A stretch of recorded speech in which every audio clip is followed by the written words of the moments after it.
نحمده ونصلي ونسلم على رسوله الكريم اما بعد المبحث الثانی فی احکام الایجاب والقبول۔ یہ دوسری بحث ہے ایجاب و قبول کے احکام کے بارے میں۔ آپ یقین جانیے کہ یہ اتنی اہم بحث ہے کہ آپ کو بیوعات کی بنیادوں کا پتہ چلے گا کہ کسے کہتے ہیں۔ ابھی تک آپ مختلف کتابوں کے اندر پڑھتے آ رہے ہیں، ان کتابوں میں اور دور حاضر میں کتنا ہی فرق ہے، اور وہ کتابیں چونکہ عربی میں ہیں ان کے احکام الگ ہے، ہماری زبانوں کے احکام الگ ہے۔ یہ چیزیں آج کے درس کے اندر آپ کو بتائی جائیں گی۔ کہتے ہیں والکلام فی الایجاب والقبول ینقسم الی الکلام فی صیغتہما۔ ایجاب و قبول کے اندر کلام جو ہے ینقسم، یہ تقسیم ہو جاتا ہے الی الکلام فی صیغتہما، کہ ان کے صیغوں کے بارے میں بات کی جائے۔ ایجاب و قبول کے صیغے کون کون سے ہیں اور کیا ہے، وطریق ادائہما، اور ان دونوں کے ادائیگی کے طریقوں کے بارے میں، ایجاب و قبول کی ادائیگی کیسے ہوگی، الفاظ کے ساتھ، عمل کے ساتھ، یا کیا طریقہ اس کے لیے اختیار کیا جائے گا، تو ادائیگی کیسے ہوگی یہ دوسری بات ہوگی یا دوسری بات ہوگی۔ وموافقتہما، اور ایجاب و قبول ایک دوسرے کے موافق کیسے ہوں گے، یہ تیسری بات ہے۔ نمبر 4، چوتھی بات، وہ ارتباطہما زمنیہ، زمانے کے اعتبار سے ان کے درمیان ارتباط جوڑ کیسے ہوگا۔ ابھی آپ نے ایجاب کر لیا، تب تک وہ سامنے والا آدمی قبول کر سکتا ہے، دونوں کے درمیان ارتباط، تعلق اور جوڑ کتنے فاصلے کے بعد، کتنے عرصے کے بعد جو ہے وہ مرتبط ہو سکتے ہیں۔ بات آئیے سمجھ میں؟ جیسے کہ آپ کہتے ہیں نا کہ بھائی عقود وغیرہ یہ مجلس کے ساتھ خاص ہوتے ہیں۔ ابھی آپ نے ایجاب کر دیا تو کب تک سامنے والا آدمی پھر قبول کر سکتا ہے؟ آیا مجلس کے اندر یا مجلس سے باہر، یا آپ نے اگر اس کو کوئی مہلت دی ہوئی ہے اس مہلت کے اندر وہ قبول کرتا ہے، یا مہلت گزر جانے کے بعد کرتا ہے، تو کیا اس کے احکام ہوں گے؟ اب بات سمجھ میں آئی نہیں؟ تو یہ چوتھی بات ہوگی۔ فنذکر خلاصۃ احکامہما بالترتیب، لہذا ترتیب کہتے ہیں اسی ترتیب کے ساتھ ہم ان کے احکام کا خلاصہ بیان کریں گے۔ صیغۃ الایجاب والقبول، پہلی بات اس مبحث کی پہلی بات، اما صیغۃ الایجاب والقبول، کہتے ہیں ایجاب و قبول کے جو صیغے ہیں، صیغے سے مراد الفاظ، فہی کل صیغۃ تنبئ عن معنی التملک والتملیک بعوض، ہر وہ صیغہ جو خبر دیتا ہے تملک اور تملیک کے معنی کا، بعوض، عوض کے بدلے، یعنی ہر وہ لفظ جو تملیک اور تملک بالعوض پر دلالت کرتا ہے وہ ایجاب و قبول۔ اب بات سمجھ میں نہیں ہے؟ مثل بیعت و اشتریت، مثال کے طور پر بیعت و اشتریت کے الفاظ، ایک کہے کہ بیعت، دوسرا کہے میں اشتریت، تو یہ تملیک اور تملک پر دلالت کرتے ہیں۔ بات سمجھ میں نہیں ہے؟ تو یہ ایجاب و قبول ہے، ایجاب و قبول کے الفاظ ہے، یہ ایجاب و قبول کے صیغے ہیں، یہ سمجھ گئے؟ ورضیت، اس طرح رضیت کا لفظ استعمال کر لے، او اعطیت کا بکذا، یا یہ چیز میں نے آپ کو اتنے پر دے دی، او خذہ بکذا، یا یہ چیز اتنے پر لے لو، او کل ھذا الطعام بدرہم، یا یہ کھانا کھاؤ 1 درہم کے بدلے میں۔ یہ ساری چیزیں کچھ ایجاب اور کچھ قبول کے زمرے میں۔ رضیت مثال کے طور پر یہ قبول ہے، اور اعطیت کا بکذا یہ ایجاب ہو گیا، خذہ بکذا یہ کیا ہو گیا؟ ایجاب ہو گیا۔ اب کل ھذا الطعام بدرہم یہ بھی کیا ہے؟ ایجاب ہے۔ وبالجملۃ فلا یشترط ان یکون الایجاب والقبول بلفظ البیع، کہتے ہیں خلاصہ یہ کہ ایجاب و قبول لفظ بیع کے ساتھ مخصوص نہیں، کہ آپ خواہ لفظ بے کو استعمال کریں گے تو آپ کی بے ہوگی، اور اگر آپ لفظ بے کو استعمال نہیں کریں گے تو بے نہیں ہوگی۔ ایسی کوئی بات نہیں۔ کوئی بھی لفظ جو تملیک اور تملک پر دلالت کرتا ہے عوض کے بدلے میں، وہ اس کے ان الفاظ کے ذریعے سے ایجاب و قبول ہو سکتا ہے۔ ان الفاظ کے ذریعے سے کیا ہو سکتا ہے بھائی؟ ایجاب و قبول ہو سکتا ہے۔ وَإِنَّمَا يَنْعَقِدُ الْبَيْعُ بِكُلِّ لَفْظٍ يُنْبِئُ عَنْ ذَلِكَ عُرْفًا، یہ انتہائی اہم بات، کہتے بے منعقد ہوگی ہر اس لفظ کے ساتھ يُنْبِئُ عَنْ ذَلِكَ جو اس بات کا فائدہ، اس بات کی خبر دیتا ہو، کس کے؟ تملیک و تملک بعوض کا خبر دیتا ہے۔ ہر اس لفظ کے ذریعے سے کیا ہوگا؟ بے منعقد ہو جائے گی۔ اور فن کہہ رہے ہیں اس میں عرب کا اعتبار ہے۔ عرب والے جس لفظ کے ساتھ بھی بے منعقد کرتے ہیں، ان الفاظ کو بے کے لیے استعمال کرتے ہیں، وہ کوئی بھی لفظ ہو، اور فن جب وہ بے ہی کے لیے استعمال ہوتے ہیں تو وہ کیا ہوں گے بھائی؟ ان کے ذریعے سے بے منعقد ہوگی۔ سمجھ گئے؟ حتی قال ابن عابدین رحمہ اللہ، یہاں تک کہ علامہ شامی رحمہ اللہ نے فرمایا وفی عرفنا یسمى بیع الثمار علی الاشجار زمانا، کہ آپ پھلوں کو درختوں کے اوپر بیچتے ہیں،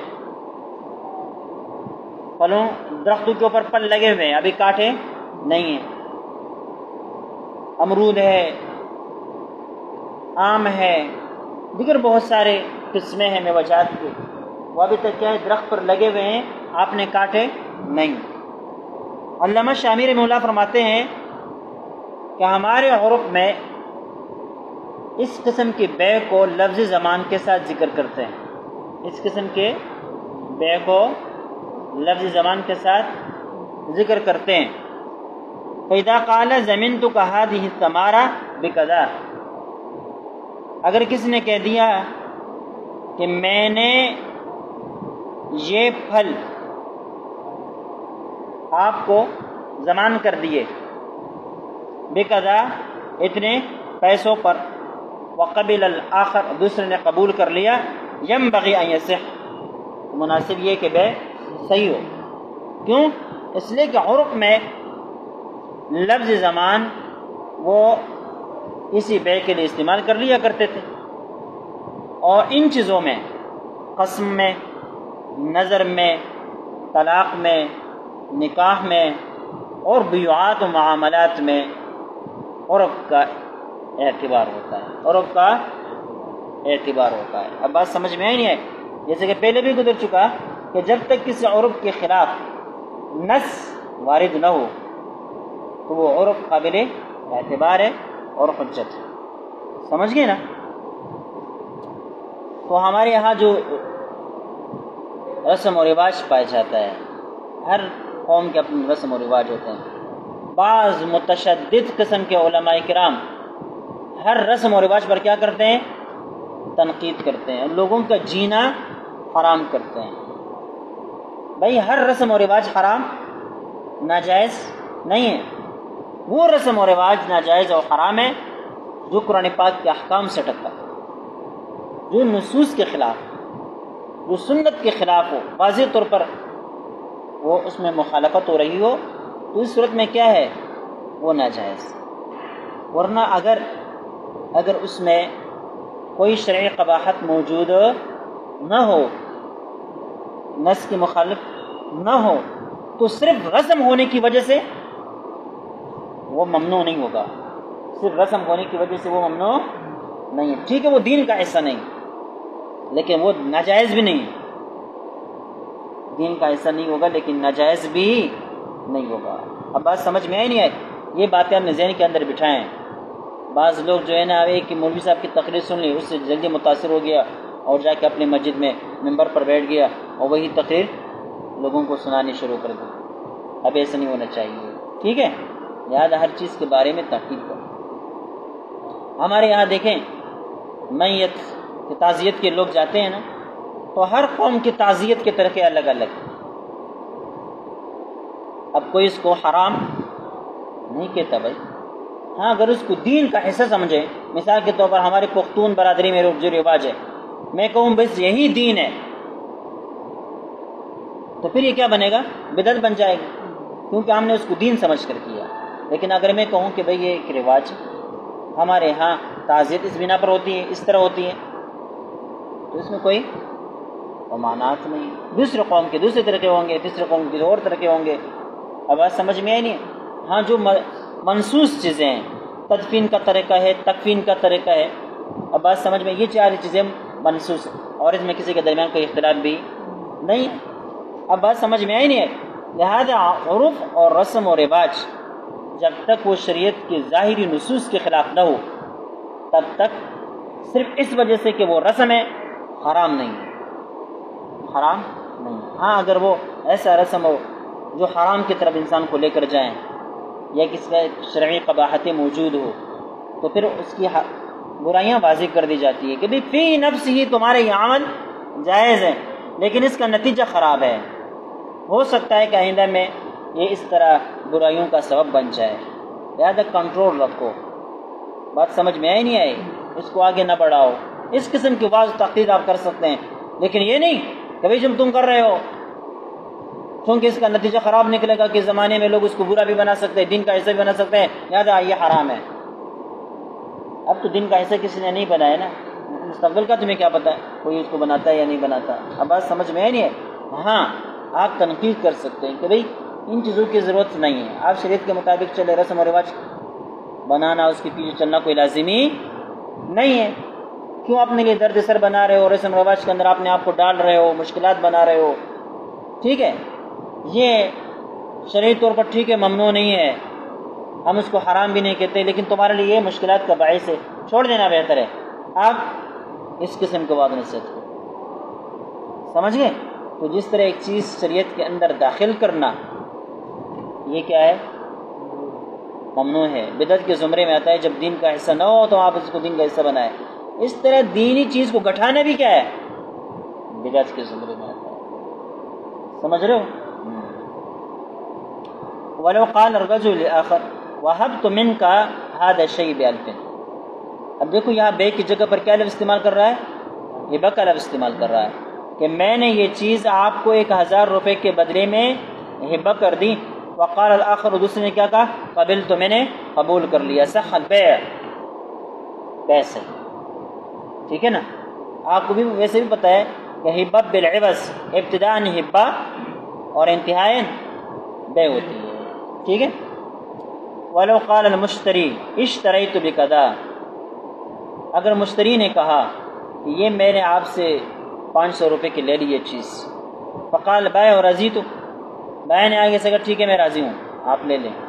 او امضیت، یعنی میں نے اس عقد کو جاری رکھا، مطلب قبول کر لیا. ٹھیک ہے. او اجزت، یا میں اس کی اجازت دیتا ہوں، آپ لے سکتے ہیں 500 روپے کا. صح البیع، تو کیا ہو جائے گی؟ ویسے ہی ہو جائے گی. وعن ابی یوسف رحمہ اللہ، امام ابی یوسف رحمۃ اللہ علیہ کا فرماتے ہیں لو قال لآخر، ایک آدمی نے دوسرے آدمی سے کہا عبدی ھذا لک بألف ان اعجبک، یہ غلام میں آپ کو 1000 پر دیتا ہوں، یا یہ غلام میرا آپ کا ہو گیا اگر آپ کو ایک پسند ہے 1000 روپے کے بدلے میں. اگر آپ کو یہ پسند ہے تو 1000 روپے کے بدلے میں یہ آپ کا ہو گیا. فقال اعجبنی، سامنے والے آدمی نے کہا ہاں مجھے پسند ہے. فہذا بیع، تو یہ کیا ہے؟ بیع. اب بات سمجھ میں؟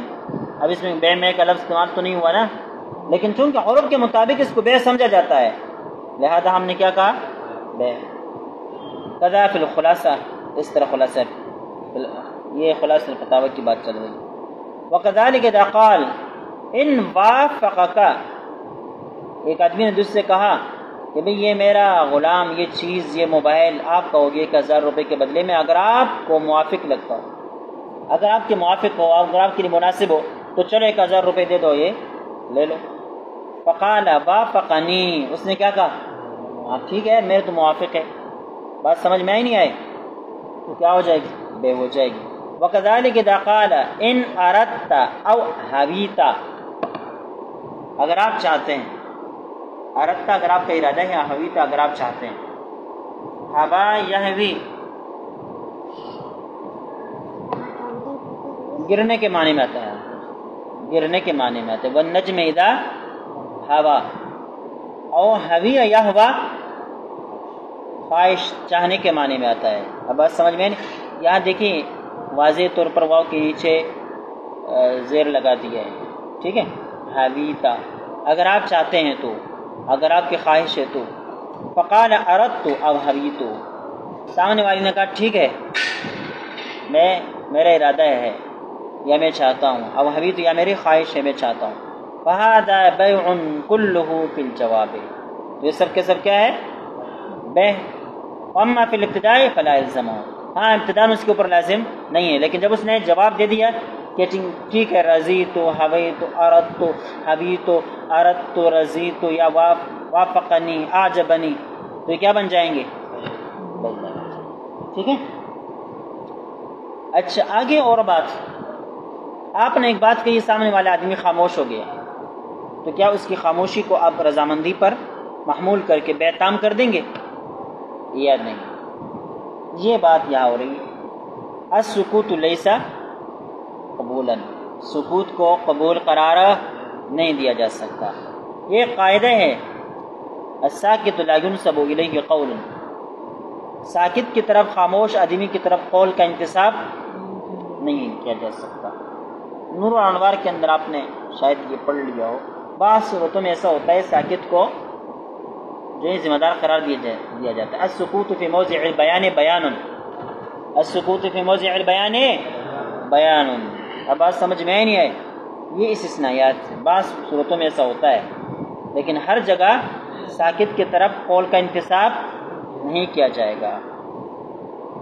ولیکن یجب لقبول الایجاب ان یکون ملفوظا او عملا، کہتے ہیں ایجاب کو قبول کرنے کے لیے لازم ہے ان یکون ملفوظا او عملا، کہ وہ کیا ہو؟ ملفوظی ہو یا عملی ہو.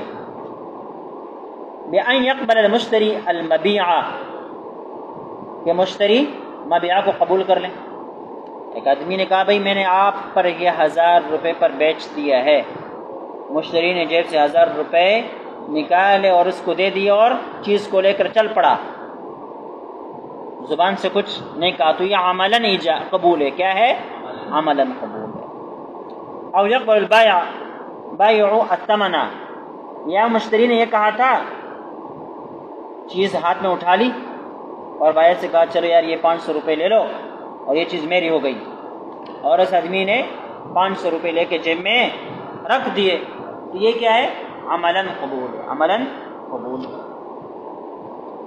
اما مجرد السکوت بعد الایجاب فلا يعد قبولا، کہتے ہیں محض سکوت ایجاب کے بعد اس کو ہم قبول نہیں گنیں گے، اس کو قبول نہیں سمجھا جائے گا. نہ عملاً جواب دیا، وہ چیز لی بھی نہیں، خاموش رہا، نہ ہاں کہا نہ کہا، نہ عملی طور پر رد کیا نہ قبول کیا، کچھ بھی نہیں کیا، اس کو خاموشی رہا، تو اس کو ہم کیا قبول نہیں سمجھیں گے. وذلك لما تقرر، وہ کہتے ہیں یہ اس وجہ سے، لما تقرر کہ یہ بات مقرر ہے، یہ اصول طے شدہ ہے، من ان الساکت لا ينسب الیہ قول، کہ ساکت کی طرف قول کا انتساب نہیں کیا جائے گا. قال العطاسی فی شرح هذه القاعدہ، علامہ عطاسی رحمہ اللہ نے اس قاعدے کی شرح میں، یہ آپ انشاءاللہ الاشباح والنظائر کو جب شروع کریں گے اس کے اندر آخری قواعد میں سے یہ قاعدہ بھی ہے، ٹھیک ہے.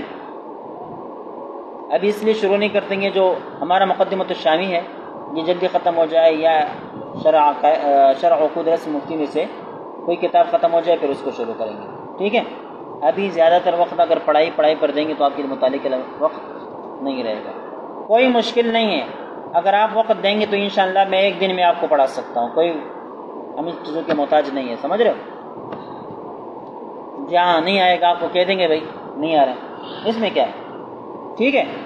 اور جہاں آئے گا تو جب تک آئے گا، جب تک طاقت ہوگی، جب تک آپ بیٹھے رہیں گے، ساتھ دیتے رہیں گے، پڑھتے رہیں گے، سمجھ گئے. ان الشرع ربط معاملات الناس بالعبارات الدالة على المقاصد، کہتے ہیں شریعت نے کیا کیا ہے، یہ خالد عطاسی، یہ مجلۃ الاحکام ہے نا، اس کی شرح ہے، خالد عطاسی رحمہ اللہ کی شرح المجلہ کے نام سے مشہور ہے۔ یہ حضرت کہتے ہیں ان الشرع ربط معاملات الناس بالعبارات الدالۃ علی المقاصد، کہ شریعت نے لوگوں کے معاملات کو باہم مربوط کیا ہے بالعبارات، عبارات کے ساتھ، الدالۃ علی المقاصد، جو مقاصد کے اوپر دلالت کرتے ہیں، بس ان عبارات کے ساتھ ہی لوگوں کے معاملات مربوط ہے۔ وہ عبارات پائے جائیں گی تو لوگوں کے معاملات وجود میں آئیں گے، وہ عبارات نہیں ہوں گی تو لوگوں کے معاملات بھی وجود میں نہیں آئیں گے۔ وما جعل السکوت حکما یبنى علیہ شیء، کہتے ہیں شریعت نے سکوت کے لیے کوئی ایسا حکم نہیں بنایا جس کے اوپر کس چیز کی بنیاد ہو، جس کے اوپر کس چیز کی بنا رکھی جائے۔ کما تبنى الاحکام علی الفاظ، جس طرح کے احکام کی بنا الفاظ پر ہوتی ہے، اسی طرح سکوت پر احکام کی بنیاد نہیں ہوتی۔ اب بات سمجھ میں نہیں، الفاظ کے اوپر تو احکام کی بنا ہوتی ہے لیکن سکوت کے اوپر احکام کی بنا نہیں ہوتی۔ اب بات سمجھ میں نہیں ہے، یہ موازنہ کروایا کہ جو مقام عبارات کو حاصل ہے، الفاظ کو حاصل ہے، وہ مقام سکوت کو حاصل نہیں۔ وَإِنَّ لِهَذِهِ الْقَاعِدَةِ مُسْتَثْنَيَاتٌ، کہتے ہیں اس قاعدے کے لیے کچھ مستثنیات بھی ہے، یعنی کچھ چیزیں، کچھ صورتیں ایسی ہیں جو اس قاعدے سے باہر ہے۔ مثل کون سکوت البکر یدل علی رضاها بالنکاح، بھائی حدیث میں نا کہ تم باقرہ سے اجازت لو، وسکوتها یا سموتها اذنها، کہ اس کی خاموشی اس کی اجازت۔ تو پتہ چلا نا کہ یہ جو قاعدہ ہے اس سے بعض مسائل مستثنا بھی ہے، اس سے بعض مسائل مستثنا بھی ہے، اور میں نے ابھی بتلایا کہ نور و انوار کے اندر آپ نے پڑھ لیا ہوگا کہ سکوت فی موضع البیان بیان، وہ بھی قاعدہ ہے، یہ بھی قاعدہ ہے، یہ بھی قاعدہ ہے اور وہ بھی قاعدہ ہے۔ ولیکن لیس البیع من جملۃ هذه المستثنیات، لیکن بیع ان مستثنیات میں سے نہیں ہے۔ وعلی هذا، اسی بنا پر، لو اوجب البائع الى المشتری بکتاب، بائع نے مشتری کی طرف ایک خط لکھا اور اس کے ذریعے سے ایجاب کر دیا کہ بھائی میرے پاس یہ مال آیا ہے، بھائی آج کل میسج ہے نا، موبائل پر میسج کیا، واٹس ایپ پر میسج کیا اور یہ لکھا کہ بھائی میرے پاس یہ مال آیا ہے، میں یہ مال آپ پر اتنے پیسوں کے عوض بیچتا ہوں،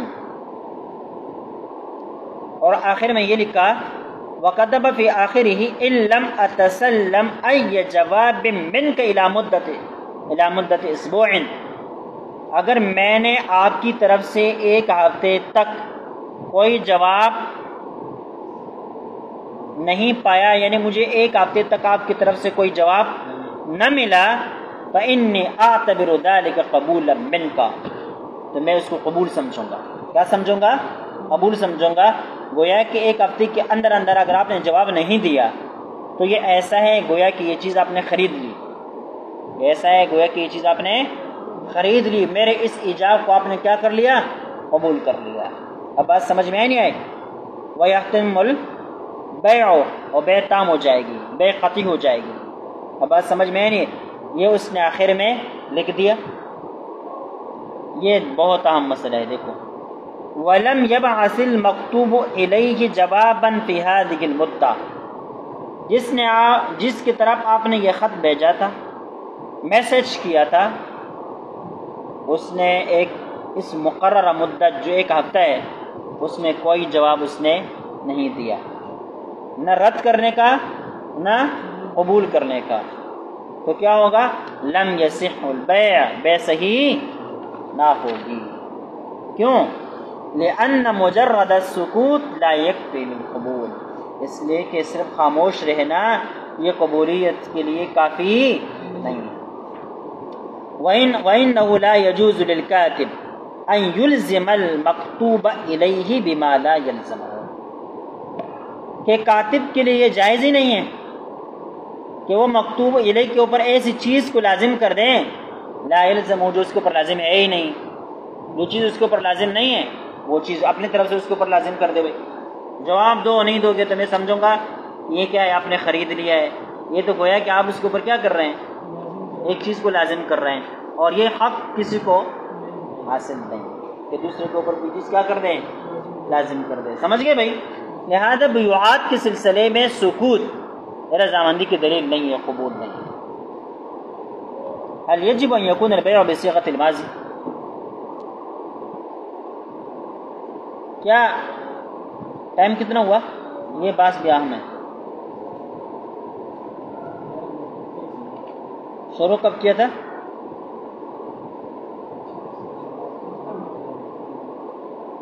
یہ بات پڑھ لیتے ہیں، ٹھیک ہے، آسان ہے.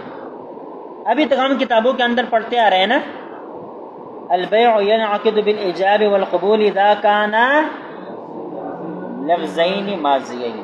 پڑھتے ہی نہیں پڑھتے، ٹھیک ہے. حضرت اس پر بات کر رہے ہیں اور یہ بہت اہم بات ہے. ثم تتفق المذاهب الفقهية في جملتها، کہتے ہیں پھر مذاہب فقہیہ بالجملہ یعنی سب کے سب اس بات پر متفق ہے کہ علی ان الاصل ان يكون الإيجاب والقبول فی البیع بلفظین ماضیین، کہ ایجاب و قبول بیع کے اندر بالفاظ ماضیوں بھئی نکاح کے اندر یہ بھی چلتا ہے. آپ نے نکاح کے اندر یہ بھی پڑھ لیا ہوگا کہ ایک ماضی کا ہو دوسرے مستقبل کا ہو پھر بھی نکاح منعقد ہو جاتے ہیں لیکن بیع نہیں ہوتی. یہی نکاح اور بیع کے درمیان فقہاء نے فرق بھی ذکر. تو پتہ چلا کہ بلفظین ماضیین یہ سب کے نزدیک متفق علیہ مسئلہ ہے. لا بلفظین یدلان علی الاستقبال، ایسے دو لفظوں کے ساتھ بیع منعقد نہیں ہوگی جو مستقبل پر دلالت کرتے ہو. یہ کس پر دلالت کرتے ہو؟ مستقبل پر. ولا بلفظین احدهما مستقبل والآخر الماضی، اور ایسے دو لفظوں سے بھی بیع منعقد نہیں ہوگی جن میں سے ایک ماضی کا اور دوسرا مستقبل کا ہو. ٹھیک ہے. وہذا التقید ان اب دیکھ یہاں اہم بات کیا کر رہے ہیں. وہذا التقید یہ جو بلفظین ماضیین کی قید لگا رہے ہیں نا، کہتے ہیں انما یختص باللغۃ العربیہ، یہ عربی زبان کے ساتھ مخصوص ہے. کیوں؟ اس لیے کہ عربی زبان میں دو صیغے ہیں، ایک ماضی کا ہے اور ایک مضارع کا ہے. اب بات سمجھ میں آئی نہیں ہے؟ اب مضارع جو ہے یہ حال کے لیے بھی استعمال ہوتا ہے، اور تو لہذا حال کا جو صیغہ ہے یہ مضارع کا جو صیغہ ہے یہ حال پر بھی صراحتاً دلالت نہیں کرتا اور مستقبل پر بھی صراحتاً دلالت نہیں کرتا. کسی میں بھی قطعی نہیں ہے، کسی میں بھی قطعی نہیں ہے جب تک کہ کوئی بیرونی قرینہ نہ پایا جائے. جب تک کہ کوئی بیرونی قرینہ حال کے معنی کے متعین کرنے کے لیے یا مستقبل کے معنی متعین کرنے کے لیے نہ پایا جائے تب تک اس کا کوئی قطعی فیصلہ نہیں کیا جا سکتا. اب بات سمجھ میں آئی نہیں ہے؟ اس وجہ سے کہہ رہے ہیں کہ یہ جو قید ہے بلفظین ماضیین، یہ قید عربی کے ساتھ ہے. لأنها تقصر الفاظ المنشئہ للعقود الفاظ الماضیہ، اس لیے کہ عربی ہی ان کے الفاظ جو عقود کو پیدا کرتے ہیں وہ مقصور ہے کس پر؟ علی الفاظ الماضیہ، الفاظ ماضی کے اوپر. یہی وجہ ہے کہ ان کے یہاں عقود کے لیے ماضی کے الفاظ استعمال ہوتے ہیں. عقود کے لیے جملہ انشائی کے جو اقسام ہیں نا ان میں سے عقود بھی ہے، اور اس کی مثال کیا ہے؟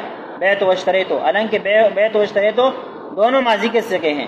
یہ جملہ خبریہ ہونا چاہیے، کیا ہونا چاہیے؟ لیکن انشائیہ میں اس کو ذکر کرتے ہیں. کیوں؟ اس لیے کہ عقود انشاء کی. اب بات سمجھ میں آئی نہیں ہے؟ زیادہ تفصیلات کی ضرورت نہیں. وَلِأَنَّ صِيغَةَ الْمُضَارِعِ فِيهَا لَا تَتَمَحَّضُ لِمَعْنَى الْحَالِ. دوسری بات ہے کہ مضارع کا صیغہ لغت عربی کے اندر لا تتمحض لمعنى الحال، یہ صرف حال کے معنی کے لیے استعمال نہیں ہوتا، بل تحتمل الحال والاستقبال جميعا، بلکہ یہ بیک وقت حال اور استقبال دونوں معنی کا احتمال رکھتا ہے. ہو سکتا ہے کوئی اس کو ماضی پر حال پر محمول کر لے، ہو سکتا ہے کوئی اس کو مستقبل پر محمول کر لے. بات سمجھ میں نہیں ہے. خارجی قرینہ بیرونی قرینہ کا محتاج. وصیغۃ الاستقبال لا ينعقد بها البيع، کہتے ہیں مستقبل کے صیغوں کے ساتھ بیع منعقد نہیں ہوتی. کیوں؟ لأنه مساومۃ، اس لیے کہ یہ مساومہ ہے. مساومہ جانتے ہو نا؟ لا يسوم الرجل على سیم اخیہ، کیا مطلب ہے؟ باؤ پر باؤ کرنا. یہ مساومہ یعنی باؤ ہے، ابھی بے تام نہیں ہوئی، باؤ چل رہی ہے، خرید و فروخت کی باتیں ہو رہی ہے. اب بات سمجھ میں نہیں ہے، اس کو باؤ کہنا کہتے ہیں. او وعد، یا صرف یہ وعدی کے قبیل سے ہیں.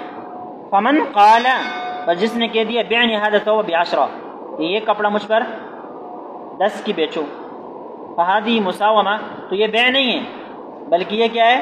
مساومہ ہے. یعنی اب باؤ شروع ہو گیا. اب کیا ہو گیا؟ باؤ شروع ہو گیا. وَإِذَا قَالَ أَبِيعُكَ، اور اگر اس نے کہہ دیا کہ أَبِيعُكَ، تو کیا ہوگا؟ فَهَذَا وَعْدٌ، یہ کیا ہے؟ وعدہ ہے. بھئی یہ بات سمجھے. یہ ہمارے یہاں جو نکاح ہوتے ہیں نا، بچیوں کے نکاح بچپنے میں ہوتے ہیں. بھئی کہاں بچی پیدا ہو گئی، دوسرا اس کی جو ہے نا اس کے لیے آیا، کیا کہتے ہیں، مبارک بادی کے لیے آیا. باتیں چلتی چلتی کچھ میں اس نے کہہ دیا ہے ہاں یہ تو مجھے دیں گے، اور اس نے بھی آگے سے وقار اور عزت کی خاطر چلو دے دوں گا. اب یہ کوئی نکاح نہیں ہے کہ اس کے لیے پھر اسے لڑائیاں کی جائیں، دشمنیاں کی جائے. بھئی آپ نے مجھ سے تو کیا کر دیا بھئی. بات ہمارے یہاں پٹانوں میں کیا ہوتا ہے، اس چھوٹی سی بات کی وجہ سے لڑکے کی زندگی بھی تباہ کر دی جاتی ہے اور لڑکے کی زندگی بھی تباہ کر دی جاتی ہے. تو یہاں پر کیا کہہ رہے ہیں؟ وعد ہے. یہ کیا ہے؟ صرف وعدے کے قبیل سے ہیں. فالمضارع والامر لا يدلان على انشاء العقد، کہتے ہیں مضارع اور امر یہ انشاء عقد پر دلالت نہیں کرتے ہیں. فصیغۃ الماضی هي التي تدل على انشاء العقد، ماضی کا صیغہ یہ انشاء عقد پر دلالت کرتا ہے. ٹھیک ہے. هذا هو الاصل في اللغة العربیہ، کہتے ہیں یہ جو ہم نے اصول ذکر کیے کہ ماضی کے صیغے انشاء عقد پر دلالت کرتے ہیں اور مضارع کے صیغے نہیں کرتے. یہ اصول کن کا ہے؟ کن کا ہے بھائی؟ عربیوں کا ہے. کن کا ہے؟ عربیوں کا. ولكن اذا استعمل العاقدان صيغة المضارع، اگر عاقدین نے مضارع کا صیغہ استعمال کیا، وصرحا، اور دونوں نے تصریح کر دی، بأن مقصودهما الحال دون الاستقبال، کہ ان کا مقصود کیا ہے؟ حال ہے، استقبال نہیں ہے. صح بها البيع، بیع منعقد ہو جائے گی. کیوں؟ اس لیے کہ ہم نے مضارع کے صیغوں کے ساتھ بیع کو اس لیے منعقد نہیں کیا تھا کہ اس کے اندر یقینیت نہیں تھی کہ کس معنی کے لیے. لیکن جب انہوں نے صراحت کر دی کہ بھئی حال ہی مراد ہے، تو بیع منعقد ہو جائے گی. پھر کیا ہو جائے گی؟ کیوں؟ یقینیت پیدا ہو گئی، صراحت آ گئی. قال ابن الحمام وعلم ان عدم الانعقاد بالمستقبل واذا لم يتصادقا على نیت الحال، کہتے ہیں مستقبل کے صیغوں کے ساتھ بیع کے منعقد نہ ہونے کی صورت کیا ہے؟ واذا، یہ اس صورت میں ہے اذا لم يتصادقا على نیت الحال، جب دونوں حال کی نیت پر ایک دوسرے کی تصدیق نہ کریں. اگر ان دونوں نے ایک دوسرے کی تصدیق کر دی کہ بھئی تیرا ارادہ بھی حال کا تھا، اس نے بھی کہہ دیا کہ آپ کا ارادہ بھی حال کا، میرا ارادہ بھی حال کا، دونوں نے مان لیا، تو پھر بیع کیا ہو جائے گی؟ منعقد ہو جائے گی. اما اذا تصادقا علی نیت البیع فی الحال، اگر ان دونوں نے ایک دوسرے کی تصدیق کر دی حال میں بیع کی نیت کے اوپر، فینعقد به فی القضاء، تو قضاء بیع منعقد ہو جائے گی. لأن صيغة الاستقبال تحتمل الحال، اس لیے کہ مستقبل کا صیغہ یہ حال کا بھی احتمال رکھتا ہے. فیثبت بالنیہ، اور جو چیز احتمال، جو لفظ کسی معنی کا احتمال رکھتا ہو اور اس احتمال کی نیت کی جائے تو پھر کیا ہے؟ اس نیت کا اعتبار ہوتا ہے، اس نیت کا اعتبار ہوتا ہے. اب بات سمجھ میں نہیں ہے. جب تک کہ تہمت کا شائبہ نہ ہو، بات سمجھ میں نہیں ہے. تہمت کا شائبہ ہو تو پھر نہیں، کہاں پڑھیں گے بھائی؟ آپ نے حسامی کی ابتدا میں بالکل پڑھ لیا ہے کہ لفظ اشترا بول کر ملک مراد لینا، لفظ ملک بول کر اشترا مراد لینا صحیح ہے. کسی نے کہہ دیا کہ اگر میں نے غلام خریدا تو وہ آزاد ہوگا، وہ کیا ہوگا؟ آزاد ہوگا۔ پھر کہا کہ میرے خریدنے سے مراد یہ تھا کہ میں جب اس کا مالک بنوں گا تو آزاد ہوگا۔ اب کیا ہو گیا؟ آدھا خریدا، آدھا حصہ خریدا پھر اس کو بیچا، پھر آدھا خریدا پھر اس کو بیچا۔ تو اشترا کو ملکیت کے معنی میں لینے کی صورت میں غلام آزاد نہیں ہو رہا، کیونکہ پورے غلام پر ملکیت نہیں آئی، لیکن اشترا تو پایا گیا، لہذا غلام آزاد ہونا چاہیے۔ کیا ہونا چاہیے؟ اب وہ کہتا ہے کہ میں نے لفظ اشترا بولا تھا لیکن ملکیت مراد تھی، تو قبول نہیں کیا جائے گا۔ اگرچہ اشترا بول کر ملکیت مراد لینا بھی صحیح ہے، ملکیت بول کر اشترا مراد لینا بھی صحیح ہے، لیکن چونکہ یہاں اس کے اوپر تہمت لگتی ہے کہ وہ اپنے مفاد کا سوچتا ہے۔ کس کا سوچتا ہے؟ مفاد کا سوچتا ہے، اس وجہ سے قضاءً اس کی نیت کا اعتبار نہیں کیا جائے گا۔ اس وجہ سے میں نے کہا کہ جو محتمل چیز ہو اس میں نیت کا اعتبار ہوتا ہے، لیکن تب جب تہمت کا شائبہ ہو۔ بہرحال فما فی اللغات الاخرى، دوسری لغات میں التي افردت فيها صيغة الحال عن صيغة الاستقبال، جس میں مستقبل کا صیغہ الگ، حال کا صیغہ الگ اور ماضی کا صیغہ الگ ہوتا ہے، ان صیغوں میں یہ حکم، ان زمانوں میں پھر یہ حکم نہیں ہے۔ اب بات سمجھ میں نہیں؟ یعنی اس کے لیے بلفظین ماضیین کوئی شرط نہیں، بلفظین حالین بھی صحیح، بلفظین حالین بھی صحیح۔ واستعملت لانشاء العقود، اور کیا ہے وہ؟ انشاء عقود کے لیے استعمال ہوتے ہو، کما فی الاردیہ، جیسے کہ اردو میں ماضی کے لیے الگ ہے، حال کے لیے الگ ہے، مستقبل کے لیے الگ ہے۔ میں نے خریدا، میں خریدتا ہوں، میں خریدوں گا، تین الگ الگ ہے کہ نہیں؟ میں نے کھایا، میں کھاتا ہوں، میں کھاؤں گا، تینوں کے لیے الگ الگ ہے۔ والفارسیہ، یہی حالت کیا ہے فارسی میں؟ فارسی میں مثال کے طور پر پوشم، یہ کیا ہے؟ حال سادہ، نی پوشم مستقبل۔ اب بات سمجھ میں نہیں؟ تو یہ حال کے لیے الگ ہو گیا اور مستقبل کے لیے الگ ہو گیا۔ والانگلیزیہ، اور انگریزی میں بھی الگ الگ۔ مثال کے طور پر آپ کہتے ہیں میں نے کھایا، تو اس کے لیے الگ الفاظ استعمال کرتے ہیں، ٹھیک ہے؟ مثال کے طور پر آپ کہتے ہیں آئی ایٹ، میں نے کھایا، اور کہتے ہیں آئی ایٹ، میں کھاتا ہوں، آئی ایم ایٹنگ، میں ابھی کھا رہا ہوں، ٹھیک ہے؟ لیکن اگر آپ کہتے ہیں میں کھاؤں گا تو پھر کیسے کہیں گے؟ آئی ول ایٹ، میں کھاؤں گا۔ تو دیکھیں ماضی کے لیے الگ ہے اور حال کے لیے الگ صیغہ ہے اور مستقبل کے لیے الگ صیغہ ہے، لہذا ان زبانوں کا حکم عربی کی زبان سے الگ ہوگا۔ وہ مسئلہ الگ، ان کا مسئلہ الگ، ہمارا مسئلہ الگ۔ اس وجہ سے اگر کوئی شخص کہتے ہیں کہ میں اپنی بیوی کو طلاق دیتا ہوں، تو کیا ہو جائے گا؟ طلاق واقع ہو جائے گا، کیونکہ ہمارے ہاں یہ حال کے لیے۔ فلا يجب ان يكون الاجاب والقبول بلفظ الماضی، لہذا یہ کوئی لازم نہیں ہے کہ ہماری زبان میں بھی ایجاب و قبول ماضی کے صیغوں کے ساتھ ہو، بل يجوز ان يكون بصيغة الحال، بلکہ یہ بھی جائز ہے کہ ہماری زبانوں میں حال کے صیغے کے ساتھ بھی ہو سکتا ہے۔ اب بات سمجھ میں آئی ہے؟